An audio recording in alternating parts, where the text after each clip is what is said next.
Bună ziua! Sunt profesorul As și astăzi vom continua lecția începută data trecută, și anume operații cu numere întregi. Astăzi vom face partea a doua,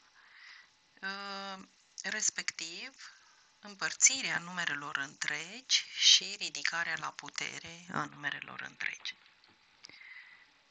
Deci, în continuare, vom face 3, împărțirea numerelor întregi.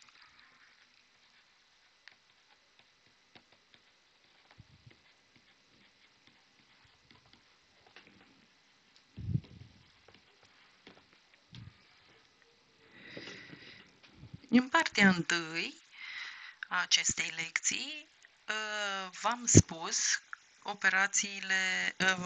regulile de semn pentru înmulțirea a două numere întregi.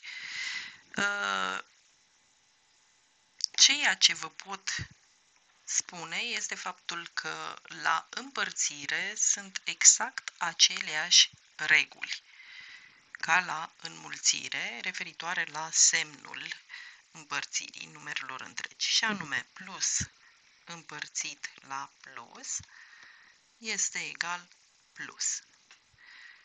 Minus împărțit la minus este egal cu plus.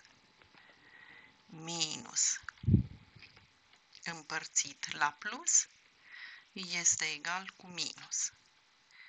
Plus împărțit la minus este egal cu minus. Deci, observăm că sunt exact aceleași reguli ca și la înmulțirea numerelor întregi. Și voi exemplifica.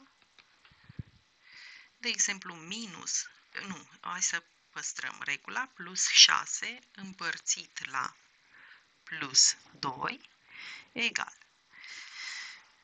Cum v-am spus și în partea întâi, prima dată, la orice operație, stabilim semnul.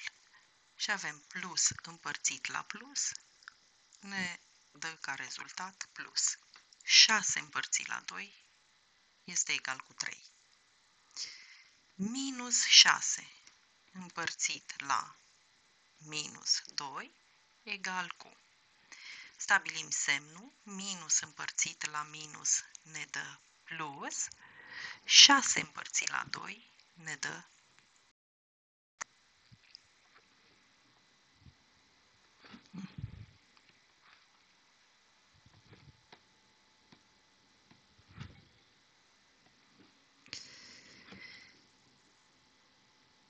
minus 6 împărțit la plus 2 este egal cu minus împărțit la plus ne dă minus, 6 împărțit la 2, 3, plus 6 împărțit la minus 2 este egal cu plus împărțit la minus ne dă minus, 6 împărțit la 2 este 3.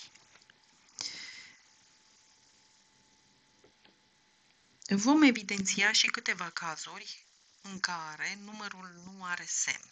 Da? Deci avem, de exemplu, 6 împărțit la minus 2 egal cu. Cum v-am spus, dacă un număr nu are semn în fața lui, nu înseamnă că nu are semn. Înseamnă că el are semnul plus. Și atunci, practic, avem plus 6 împărțit la minus 2, care înseamnă plus împărțit la minus ne dă minus, 6 împărțit la 2, 3.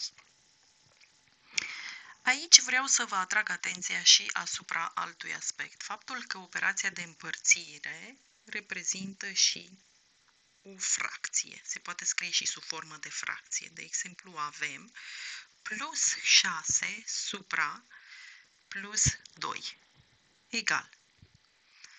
Întotdeauna, exact ca și la împărțire, da, se stabilește semnul, plus împărțit la plus este plus, 6 împărțit la 2 este 3. Și rezultatul se poate scrie simplu 3.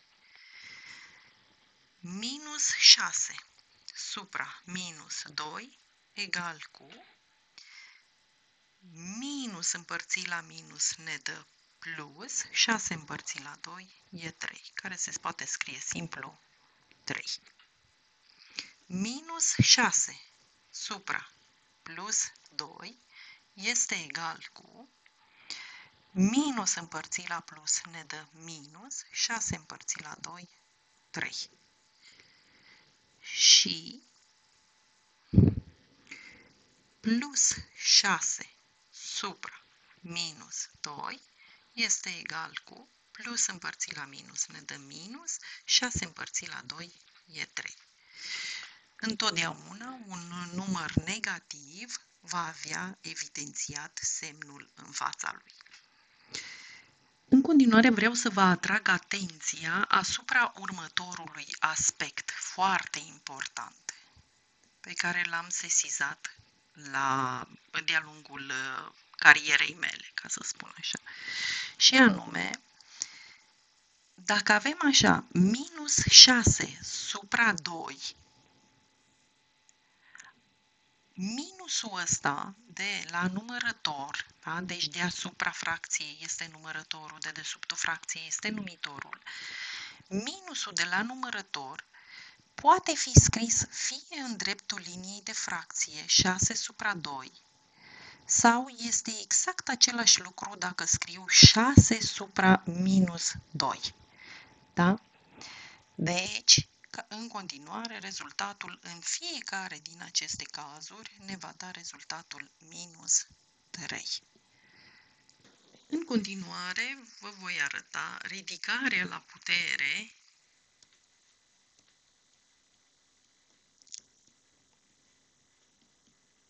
a numerelor întregi.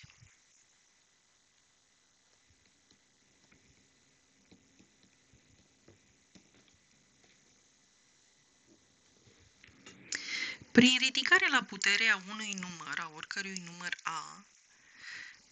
A-ul reprezintă bază, N-ul reprezintă exponent, bază, N exponent,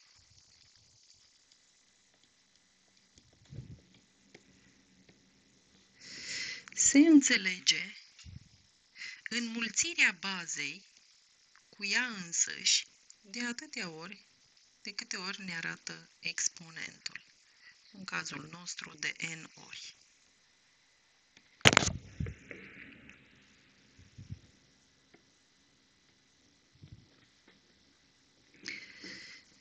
Și aici avem niște reguli pe care voi încerca să le scriu, nu neapărat academic, cât pe înțelesul vostru, și anume, minusul la putere pară este egal cu plus, da? Și minus la putere impară este egal cu minus.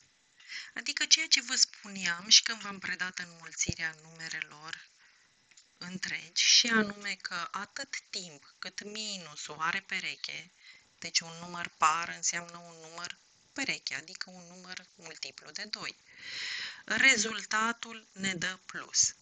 Cât timp minusul nu are pereche, rezultatul ne dă cu minus. Și voi da câteva exemple. Minus 2 la puterea a doua. Ce înseamnă minus 2 la puterea a doua? Înseamnă că minus 2 va fi înmulțit cu minus 2 de 2 ori, că de atâtea ori ne arată exponentul 2. Și vom avea minus ori minus e plus, 2 ori 2 e 4.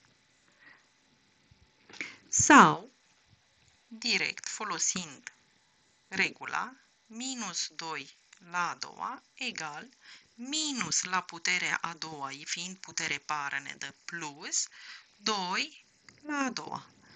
Deci aici numai 2-ul în cazul ăsta este la puterea a doua, deci vom avea plus 2 ori 2, adică plus 4. Un alt exemplu, minus 2 la puterea a treia înseamnă minus 2 ori minus 2 ori minus 2, adică Minus 2 ori minus 2, minus ori minus ne dă plus, 2 ori 2, 4, înmulțit cu minus 2, egal, plus ori minus ne dă minus, 4 ori 2, 8. Sau, folosind direct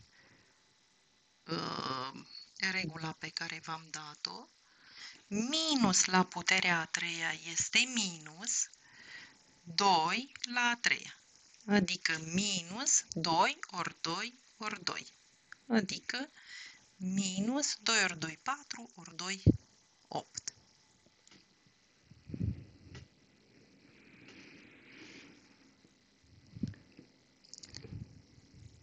Ce trebuie să știți? Că orice număr la puterea 1, da, este acel număr, adică a la puterea 1 este a, oricare ar fi a număr întreg. Și avem ca exemplu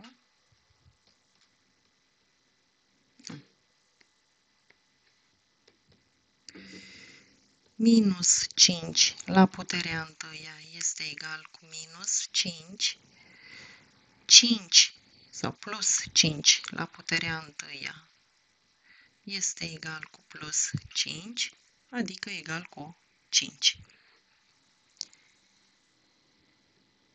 Și orice număr la puterea 0 este egal cu 1, oricare ar fi a număr întreg.